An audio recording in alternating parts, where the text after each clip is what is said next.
trained as an actor, 3 years at a drama school, getting a degree, trained officially. I didn't buy this education like some people have done, or honorary degrees. Mine was learnt, trained at a university. Came into the thing, smarter than 90% of the people I was working with, realized that, oh my God, I'm smarter than these people, that one, regardless of race. And suddenly seeing, oh, but that's how they're stacking this hierarchy up.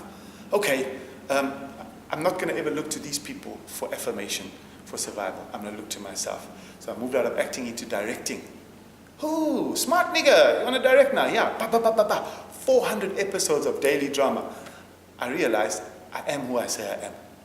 And then I think it's time to write my own biography, my autobiography, as a piece of theater and turn this talent inwards.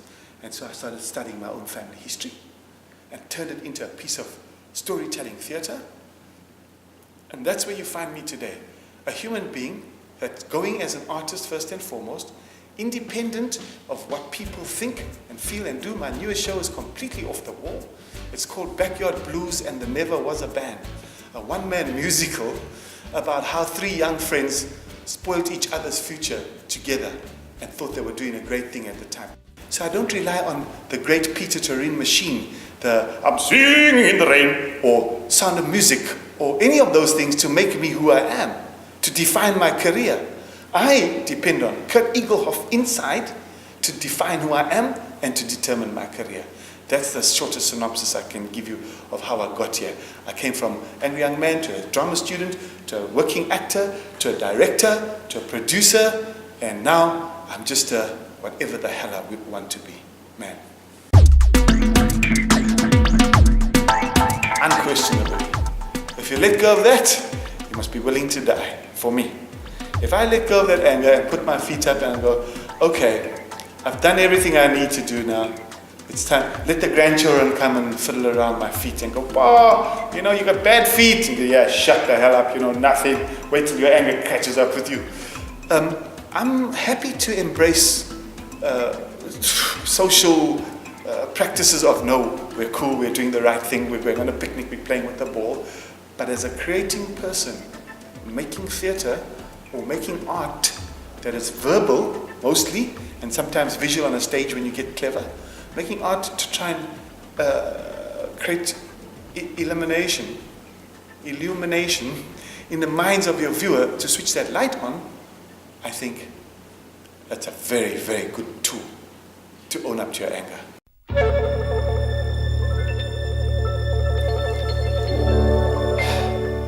We don't know what we don't know.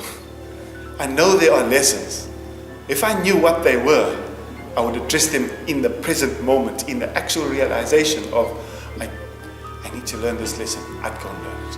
I think the universe is a bit unforgiving like that you don't get handed those hall passes on a plate and go, you lack in the following areas, here they are, sorted, see you next week as a perfect human being. I think that thing goes, bah, bah, and you at least know when it's coming. I know there are a couple of things. I think I need to learn them outside of South Africa though. That's what I think. Because I look at my fellow countrymen, young or black, white, gay, straight, poor, rich, you name every social grouping you can find. And I see the same thing written on their face.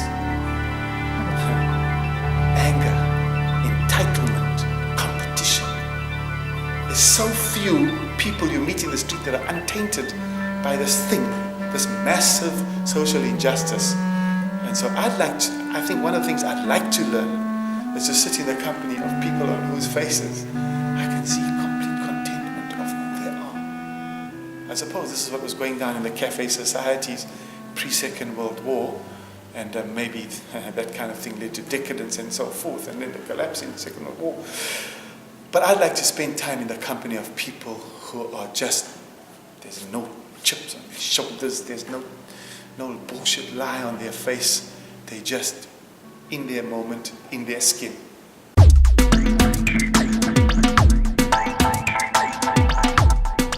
But the real answer is I don't know.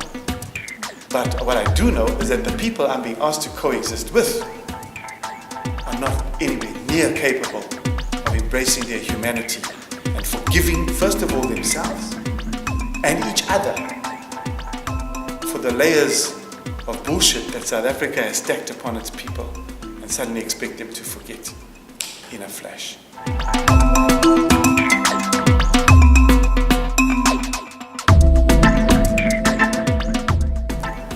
It can be undone.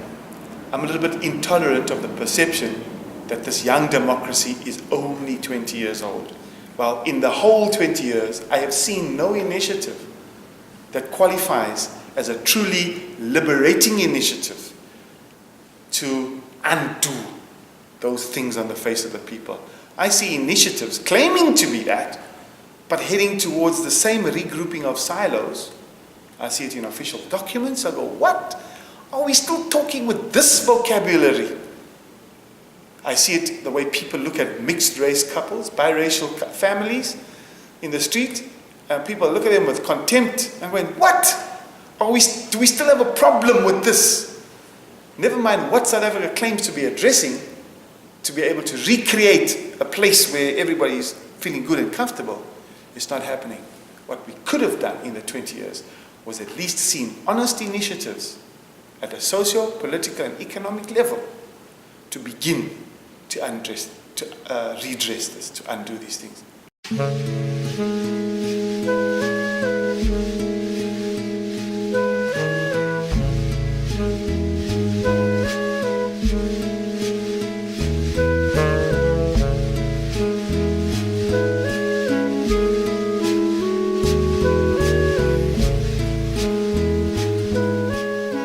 I think my family are very anxious for me, for having taken this approach to life. When they realized what kind of man I am and the mechanisms I use to survive, I think they got a bit of a fright. Because when they were kids, the children, I'm assuming my spouse understood this from day one. Although making those kind of assumptions can also lead to tricky readjustments required later on down the line. But my children, I believe I gave them enough of an innocence and a bubble to protect them to the best of my ability, to have a free childhood, free from all these things. But when they saw it, they first saw it on me and went like, what's wrong with him? Why is he making this huge adjustment? My dad's on stage, but that's the guy who was teaching us how to swim earlier today in the swimming pool or taking us shopping. And now he's on stage going, blah, blah, blah, blah, blah, blah, blah. So I think they first got a fright. And then when they were exposed to this often enough, they realized, oh, but hang on, there's a consistency here. There's a pattern here. This man, our father, swings like this and like that. And I think, now this is me boasting a little bit, I think my children learned that trick and absorbed it. So when we went in public, they would just like bask in the ambience of being next to this guy that everyone's looking at and smiling, going, that's that actor guy, that's that guy, the public persona. But they'd understand, back at home, they'd see the troubled man going, how are we going to put food on the table? How are we going to pay these bills? And I think my family understood that. I'm assuming my spouse understood that right off the bat, because I found my spouse in this industry, doing very similar thing, a type of public job that I do. Whether or not my spouse was able to adjust to those things is the discussion one should have with her about that. So, without rambling about these separations and the impact it has on my family, I'm quite happy to die without them coming to the full realization of me. But I'm not happy to die without them coming to the full realization of themselves.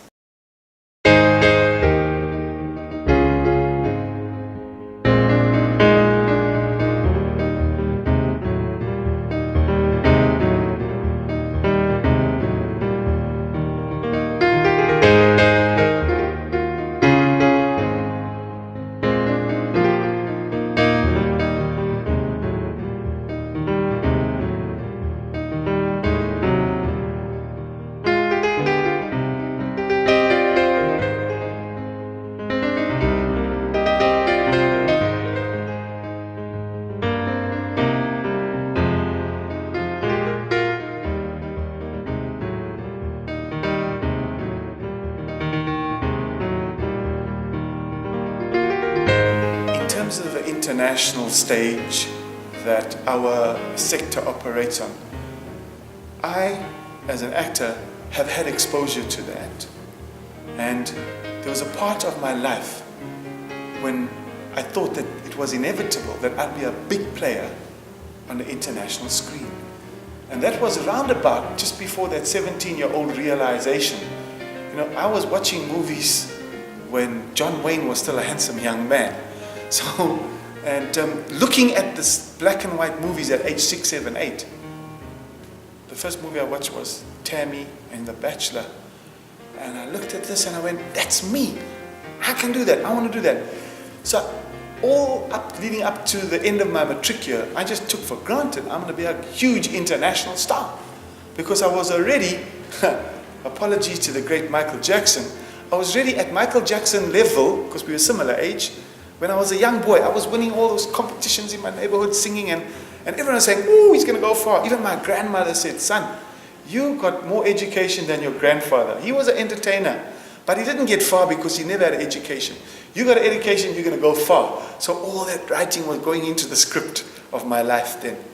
I came to university, I trained, and I came out with those expectations. Reality check. Bah! It's not so easy to go like this because of all those reasons. Those political reasons, those, I don't want to call it in a South African context, lower middle class. Which for black people in general, that's like upper middle class, almost lower wealthy class. My parents were teachers, so we never were short for bucks. Maybe the last week of the month. But there was always enough money. My stepdad and my mom were teachers. There was always enough money to get shoes and da-da-da-da-da-da. And the struggle, the economic struggle was thinner than the real South African picture on $1 a week or $1 a month that people were being required to live back then. So when I came out of university, obviously that says middle class, obviously that says black bourgeoisie, I expected Sidney Poitier and those sorts of heroes had come into the picture. Bill Cosby, Richard Pryor, all those people had come into the frame, and that's where I'm going. And as my career began to get bigger in South Africa, I realized this little brat pack, there are now a bunch of old Hollywood stars already, they had joined the fray like 3 years, 4 years after me. But because of where they were positioned, and because of the talent I believe I had and still have, I thought, these new coming boys clipping their bodies and looking all cool for the brat pack thing, you know who they are. I thought, and the Charlie Sheens, well, he wasn't quite like that, but those kind of guys. I thought, I'm smart enough to rip right through this. But they came a few years after me, and boom. And I went, okay, son, you're not in Hollywood. This is where you are. And that dream began to fade. The dream of being on the big stages of Hollywood. Instead, I went abroad with anti-apartheid work, which was close to my heart, passionate. Performed it in the UK, mostly. Never got to the States because I think, maybe the flights were too far, the green card was too elusive, or the laws that keep people out of America were just too strong at the time. But Britain, because we were a British colony, it was so much easier. And so made the trips in and out of England with my work. Sometimes it was with a famous theatre, the Market Theatre, and sometimes with my own written stuff for generations that I had written and acted and produced. And yes, the disappointment at the realization that the international fame had passed me by, but at the same time the recognition that my role as a social activist within the bounds of South Africa was still important. And I serviced that up until 1994 and went, amen, hallelujah, I've done a good job regardless of not making it in the international scene. Children, listen carefully. You see, Daddy has to go away for a while. It might be a long while, it might be a short while. I might never mind about that. But while I'm gone, I'm putting you, Basil, in charge. See, boy, starting today, you have a new name. It is Barsi, because that's what you are, my new little Barsi. Yes, boy, I know you're only 9 years old, but I need you to be a big lad now. No, son, we're not the Germans. We're South Africans with a German surname, but we're English.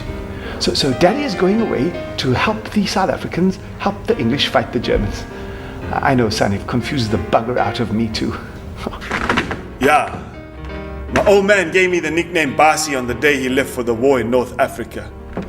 He probably felt guilty about leaving us at home alone like that. So he gave me a promotion, a kind of a consolation prize, if you will.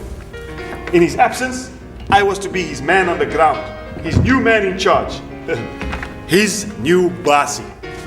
Well, I was never much of a bossy in the traditional sense of the word, if you know what I mean. My supervisor at the Durban whaling station, he made sure of that. But somehow, the name Bossy seemed to stick, and that was me. Before long, everybody knew me as Bossy. Oh boy, did that name get me into one hell of a lot of trouble. Boom!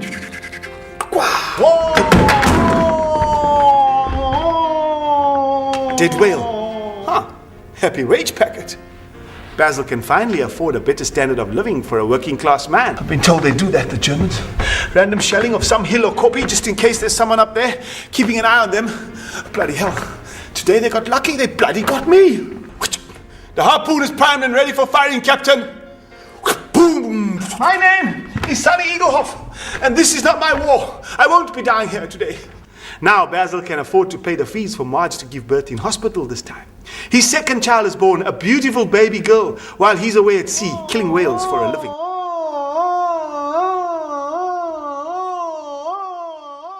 White South African actors, whose parents got the ching behind them, who come from old money, earned during immoral times, and just float into Hollywood and buy themselves a position because they can afford it until they come right. South Africa goes, hey, wow, so-and-so's in such a movie because of this American glorification model we have here. So-and-so's in such a must be big. And then the local producers start using those people who were not so big here, who had about as much talent as I have in my left toe still today, he said out of boiling anger. Those people waltzed in back in South Africa and got the red carpets for all the jobs that I know I was good enough to get but never got. Even though I directed daily soap drama here in South Africa. And today there they sit and they are on the A-list in Hollywood. And I'm going like, there's only one explanation there, dude. You got there because you're a white South African.